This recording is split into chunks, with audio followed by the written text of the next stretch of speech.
Hi viewers, நான் வந்து இப்போது சாஃப்ட்வேரில் ட்ரைனிங் எடுத்துக்கணும், ஃபுல் ஸ்டாக் எடுக்கணுமா, இல்லை டெஸ்டிங் எடுக்கணுமா, இல்லை ஏஐ எடுக்கணுமா, என்கிட்ட ஆல்ரெடி எம்டெக் இருக்குது, எம்சிஏ இருக்குது, எம்பிஏ இருக்குது. நான் எந்த கெரியரை சூஸ் பண்ணணும், எனக்கு எது ப்ராப்பராக சூட் ஆகும், நான் ஐடிக்குள்ளே போகணுமா வேண்டாமா, இதை பற்றி தான் நம்ம இன்றைக்கி வீடியோவில் பேச போகிறோம். I am Venkatesan, CEO of Access technology.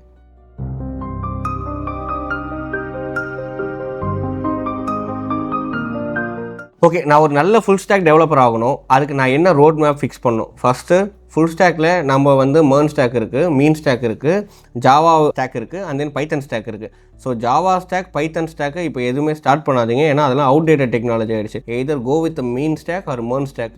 மீன் வந்து ஆங்குலர் வந்து கொஞ்சம் பெருசு, காம்ப்ளெக்ஸாக இருக்கும். பட் MERN வந்து ரியாக்ட் வச்சு வரதுனால ரியாக்ட் வந்து ஈஸியாக இருக்கும். ஸோ ஃப்ரண்ட் எண்டுக்கு ரியாக்ட், பேக் எண்டுக்கு எக்ஸ்பிரஸ் வித் நோட். ஸோ இந்த காம்போ வந்து உங்களால் சீக்கிரமாக லேர்ன் பண்ணிக்க முடியும். ஒரு 5 to 6 months டெய்லி ஒரு 3 to 4 hours இதுக்குன்னு ஸ்பெண்ட் பண்ணிங்கன்னா நீங்கள் ஒரு நல்ல டெவலப்பராகவே வருவீங்க. உங்களுக்கு அதுக்குள்ளே ரீசனிங் வந்துடும், லாஜிக்கல் திங்கிங் வந்துடும். ஜாவா ஸ்கிரிப்டில் ஓரளவுக்கு மாஸ்டர் ஆகிடுவீங்க. பட் இதில் ChatGPT யூஸ் பண்ணாதீங்க, நீங்களாகவே ட்ரை பண்ணுங்கள். ஸோ க்ரியேட்டிவ் திங்கிங்க்கும் டெவலப்பருக்கும் சம்மந்தம் இருக்கானா? நீங்கள் இப்போ இனிஷியல் ஃபேஸில் தான் ஒரு டெவலப்பராக இருக்கீங்கன்னா நீங்களாக யோசித்து நீங்களாக ஒரு ப்ராப்ளம் ஐடென்டிஃபை பண்ணி அதுக்கு நீங்கள் சொல்யூஷன்லாம் கொடுக்க வேண்டாம். இதில் வந்து க்ரியேட்டிவ் திங்கிங்கில் வந்து நான் சொல்யூஷன் ப்ரொவைட் பண்ணுறதுன்னு ஒரு ஆங்கிள் இருக்குது, என்னோடய அப்ளிகேஷனோட டிசைன் தீம் இந்த மாதிரி இருக்கணுன்ற ஒரு ஆங்கிள் இருக்குது. நான் டிசைனை சூப்பராக கொண்டு வரணும்னு யோசிச்சிங்கன்னா okay, that's well and good. But நான் இப்போ வந்து மார்க்கெட்டில் போய்ட்டு ஒரு ப்ராப்ளமை கண்டுபிடிக்கிறேன், அதுக்கு ஒரு சொல்யூஷனை கொடுக்க ட்ரை பண்ணுறேன், நான் டெவலப்மெண்ட் கோர்ஸ் முடிச்சிட்டேன், நல்ல டெவலப்பராக நான் வெளியே வந்துடுவேன், யாருக்காவது ஒரு ஹெல்ப் பண்ண போகிறேன், அந்த ஆக்டிவிட்டிலாம் இப்போ ட்ரை பண்ணாதீங்க.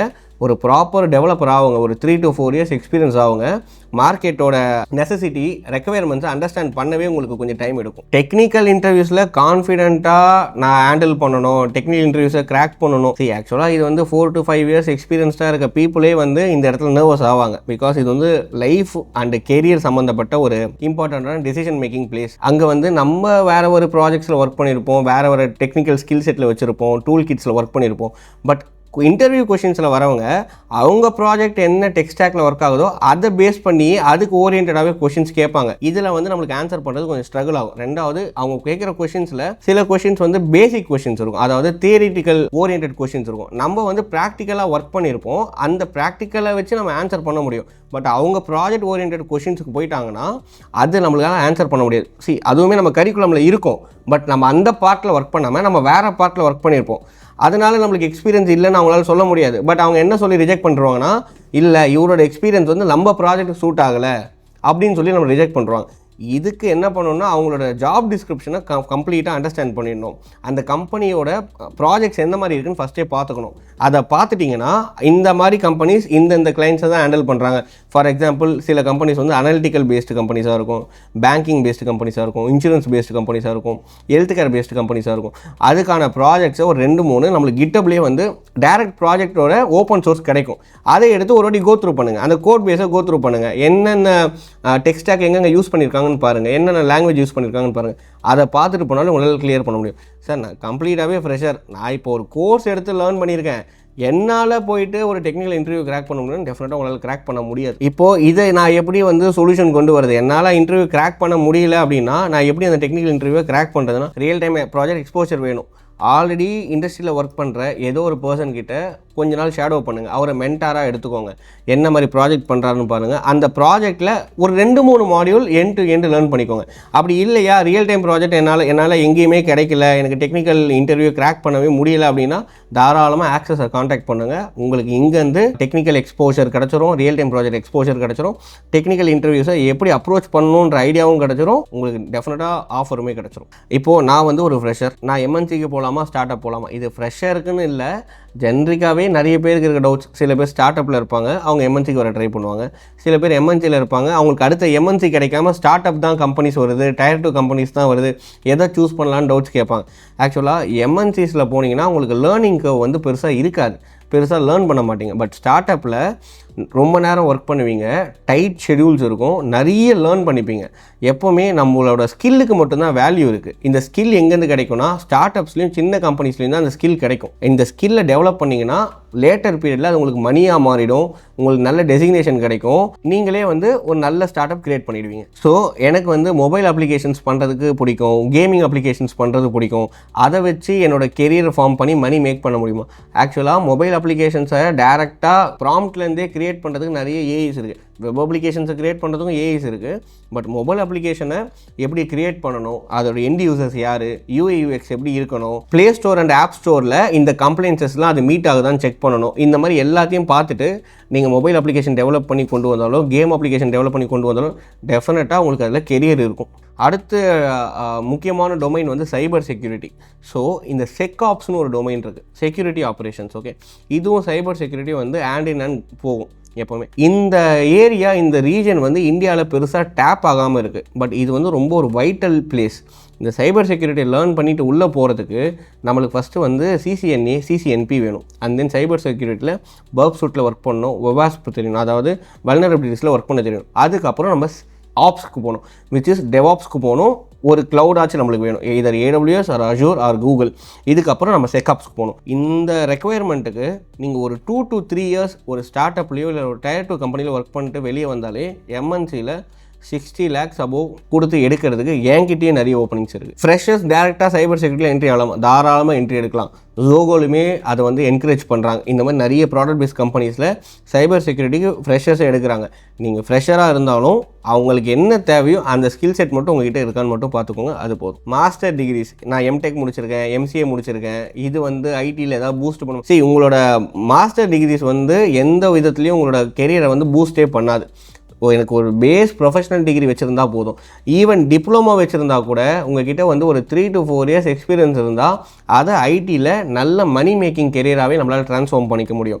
நான் எம்டெக் பண்ணுறேன், நான் MCA பண்ணுறேன்னு சொல்லிட்டு தேவையில்லாமல் மணி, டைம், எனர்ஜி, எஃபர்ட்ஸ்லாம் இன்னொரு இடத்துல யூஸ் பண்ணாதீங்க. உங்களோட மணி வந்து மணி கிடையாது, உங்களோட டைம் தான் மணி. ஓகே, அடுத்த கொஸ்டின். சார், நான் ஒரு கோர்ஸ் முடிச்சுட்டு நான் ஜாபுக்கெலாம் போக ட்ரை பண்ணல, நான் ஒரு ஃப்ரீலான்சர் ஆகிடலாம், எனக்கு வந்து இன்னொருத்தர்கிட்ட ஜாப் போகிறது வந்து நெசசிட்டி இல்லை, என் ஃபேமிலி வெல்த்தியாக இருக்குது, நான் வந்து எனக்குன்னு ஒரு ஐடென்டிட்டி மேக் பண்ணணும், நான் கோர்ஸ் முடிச்சுட்டு ஃப்ரீலான்சராக போகலாமா அப்படின்னு கேட்டிங்கன்னா, ஆக்சுவலாக நான் வந்து ஒரு சாஃப்ட்வேர் டெவலப்மெண்ட் கம்பெனி ரன் பண்ணுறேன். நான் ஸ்டார்ட் பண்ண பீரியடில் நானும் ஃப்ரீலான்சராக இருந்து தான் நான் ஓரளவுக்கு க்ரோ ஆகி இப்போ ஒரு 100+ டெவலப்பர்ஸ் என்னோட டீமில் மட்டுமே இருக்காங்க. I am full stack engineer actually. But என்ன இங்கே லெசன்னா, டேரெக்டாக கோர்ஸ் முடிச்சுட்டு ஃப்ரீலான்ஸுக்கு போகக்கூடாது. ஒரு கம்பெனியில் ஒரு 2 to 3 years எக்ஸ்பீரியன்ஸ் ஆகுங்க, டீமோட ஒர்க் பண்ண தெரிஞ்சுக்கோங்க, இன் அண்ட் அவுட் தெரியணும். ஃப்ரம் ஸ்க்ராச் டிசைன்லேருந்து டிப்ளாய்மெண்ட் வரைக்கும் என்னெல்லாம் நடக்குது, எங்கெங்கெல்லாம் ப்ராப்ளம்ஸ் வருது, என்னென்ன ஸ்ட்ரகிள்ஸ் இருக்குது, அந்த சேலஞ்சஸ் எல்லாம் எப்படி ஃபேஸ் பண்ணணும், கிளைண்ட்ஸை எப்படி உள்ளே கொண்டு வரணும், ஒரு கிளைண்ட் வந்து நம்மக்கிட்ட ஏன் சைன் அப் பண்ணணும், ஏன் பண்ண மாட்டாங்க, ஏன் நம்மக்கிட்டேருந்து போயிடுவாங்க, இல்லை அந்த கிளைண்ட்டை நம்ம எப்படி ஹேண்டில் பண்ணணும், இது எல்லாமே ஒரு 2 to 3 years ஒரு சின்ன ஸ்டார்ட் அப்பில் ஒர்க் பண்ணிங்கன்னா ஒரு ஐடியா கிடச்சிரும். எனக்கு வந்து ஃபாரின் ஆப்பர்ச்சுனிட்டிஸ் கிடைக்குமா? தாராளமாக கிடைக்கும். இப்போது ஒரு எக்ஸாம்பிளுக்கு ஒரு கேண்டிடேட் சொல்கிறேன், என்னால் நேம் ரிவீல் பண்ண முடியாது. அவங்களுக்கு நான் வந்து 3 yearsக்கு முன்னாடி ஒரு நல்ல MNCயில் பிளேஸ்மெண்ட் பண்ணி கொடுத்தேன். அப்போ அவங்களுக்கு நான் பண்ணி கொடுத்தது 22 lakhsல பண்ணி கொடுத்தேன் CDC. ஸோ அதுக்கு அடுத்து எனக்கு லாஸ்ட் இயர் என்கிட்ட வந்தாங்க, எனக்கு வந்து 22 lakhsல இருந்து 27க்கு வந்துட்டேன், எனக்கு அடுத்து அப்கிரேட் வேணும்னு கேட்டாங்க. நான் லாஸ்ட் இயர் இன்னொரு Tier 1ல 39 lakhsக்கு சேலரி வாங்கி கொடுத்து பிளேஸ்மெண்ட் பண்ணேன். இப்போது என்கிட்ட வந்து எனக்கு வந்து ஃபாரினுக்கு போகணும், அதுவும் US தான் கேட்குறாங்க. அந்த USக்குமே என்னால் வந்து ஆப்பர்ச்சுனிட்டி க்ரியேட் பண்ணி கொண்டு போக முடியும், ப்ரொவைடட் உங்கள்கிட்ட வந்து ஒரிஜினலாகவே எக்ஸ்பீரியன்ஸ் இருக்கணும்.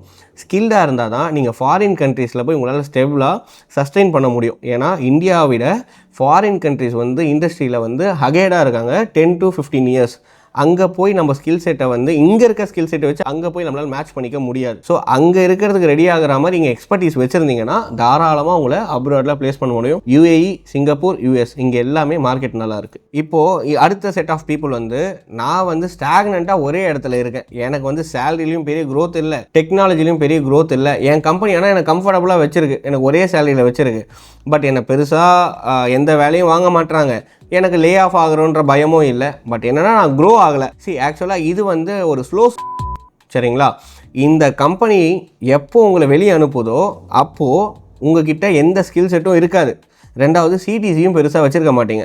இதை வச்சுட்டு நீங்கள் அடுத்த கம்பெனி ஜம்ப் பண்ணிங்கன்னா ஆஸ் பர் மார்க்கெட் ஸ்டாண்டர்டெல்லாம் அவங்களுக்கு சேலரி கொடுக்க மாட்டான். உங்களோட கரண்ட் CTCயோ இல்லை உங்கள் ப்ரீவியஸ் CTC என்னவாக இருந்துச்சோ அதிலேருந்து 30% ஹைக்கில் தான் இருப்பான். ஃபார் எக்ஸாம்பிள், நான் வந்து ஒரு 15 years எக்ஸ்பீரியன்ஸ்னு வச்சுக்கோங்க. இது இப்போது ஒரு MNCயில் நடந்த ஸ்டோரி. அக்டோபர் அண்ட் செப்டம்பரில் ஒரு 5000 பீப்புளை லே ஆஃப் பண்ணிட்டாங்க. சிறுசேரியில் இருக்க ஒரு எம்என்சி, என்னால் நேம் ரிவீல் பண்ண முடியாது. அவங்க ஃபயர் பண்ண எல்லாருமே வந்து 12+ இயர்ஸ் எக்ஸ்பீரியன்ஸ்டு பீப்புள் தான்.